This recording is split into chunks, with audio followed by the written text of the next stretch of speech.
Hello bachon, let us see the question.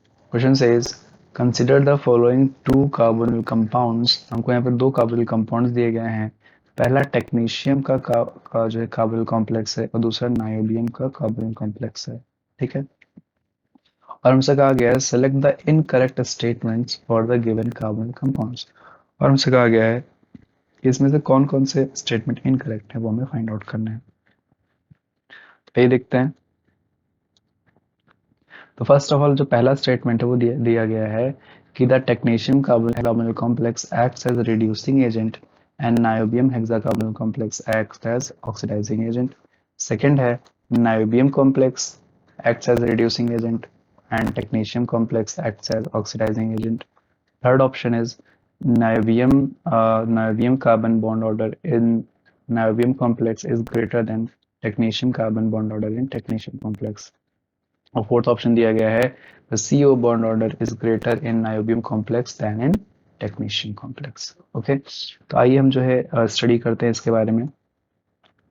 First of all अगर हम बात करें यहाँ पे जो सबसे पहला है वो है क्या, रिड्यूसिंग एजेंट या ऑक्सीडाइजिंग एजेंट. तो रिड्यूसिंग पावर और ऑक्सीडाइजिंग पावर की अगर हम बात करते हैं यहाँ पे तो इसको हम किसकी हेल्प से निकालेंगे, यहाँ पे इफेक्टिव एटॉमिक नंबर की हेल्प से यहाँ पे इसको डिटरमाइन कर सकते हैं.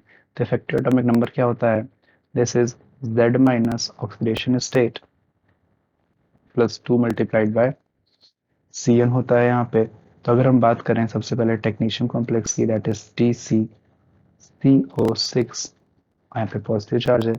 इसका जब हम इफेक्टिव एटॉमिक नंबर कैलकुलेट करेंगे, इफेक्टिव एटॉमिक नंबर क्या हो जाएगा, टेक्नीशियम का एटॉमिक नंबर कितना होता है 43 माइनस इसका ऑक्सीडेशन स्टेट कितना दिया गया होगा +1 आएगा और +6 लिगेंड्स हैं और कोबाल्ट का कितना होता है, सॉरी कार्बन कितना होता है 2 होता है. यहाँ से क्या हो जाएगा फिर, इसको जब सॉल्व करेंगे तो यहाँ से आएगा 48, सॉरी 54 आएगा.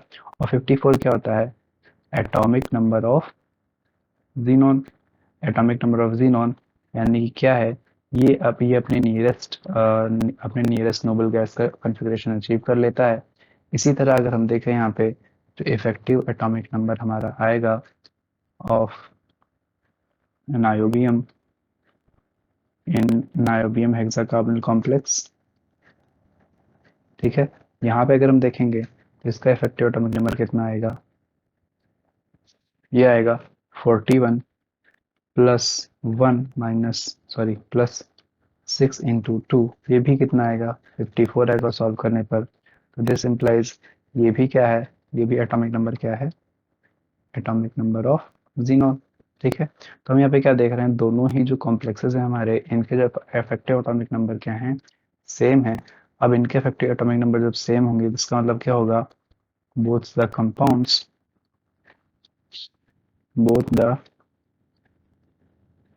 कंपाउंड्स पहली बात तो क्या होंगे, दोनों स्टेबल होंगे. दोनों क्या होंगे, स्टेबल होंगे. और जब ये स्टेबल होंगे तो एंड दे क्या होगा यहाँ पे, कैन नॉट, जब स्टेबल होंगे तो ये ना ही इलेक्ट्रॉन एक्सेप्ट करेंगे ना ही इलेक्ट्रॉन गेन करेंगे. दे कैन नॉट एक्सेप्ट और gain electron, they can not accept और gain electron. hence these cannot act as a reducing और ऑक्सीडाइजिंग एजेंट. ठीक है. ये ना ही रिड्यूसिंग एजेंट की तरह बिहेव कर पाएंगे और ना ही ऑक्सीडाइजिंग एजेंट की तरह बिहेव कर पाएंगे. तो ऑप्शन ए भी हमारा इनकरेक्ट हो जाएगा फिर, और ऑप्शन बी भी हमारा क्या हो जाएगा, इनकरेक्ट हो जाएगा. अब बात कर लेते हैं यहाँ पे क्या, जो ऑप्शन सी और डी में लिखा गया है बॉन्ड ऑर्डर के बारे में.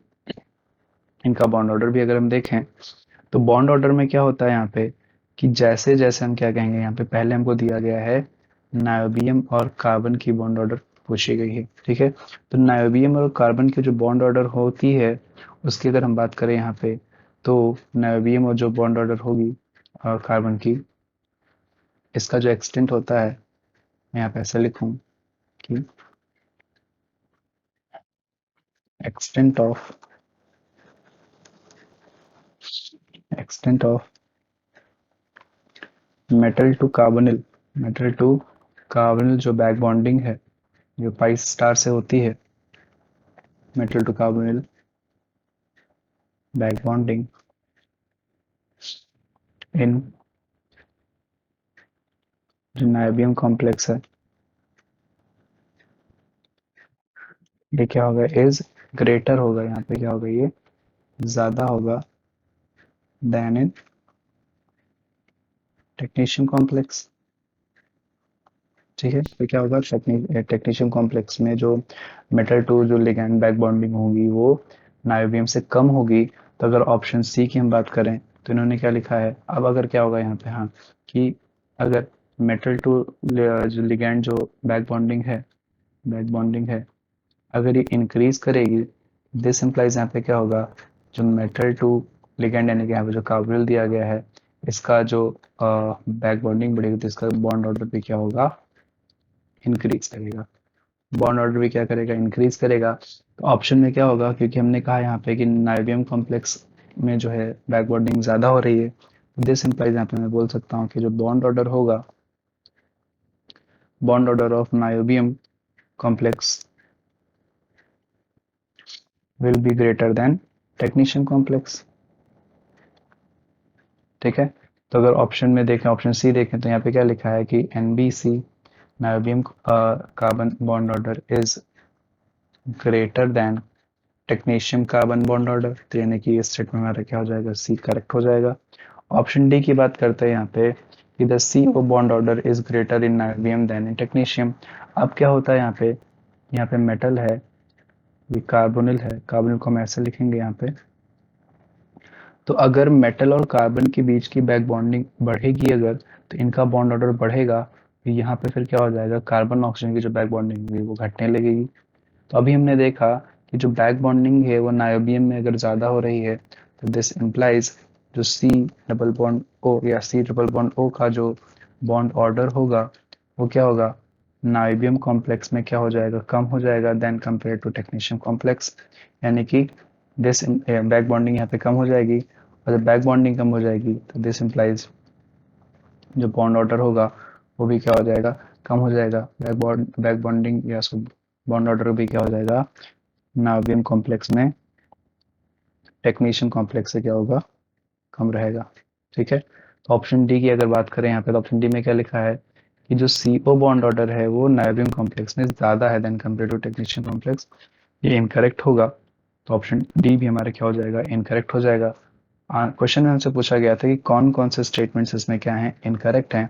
तो ऑप्शन ए हमारा इनकरेक्ट है, ऑप्शन बी हमारा इनकरेक्ट है, ऑप्शन डी हमारा इनकरेक्ट है।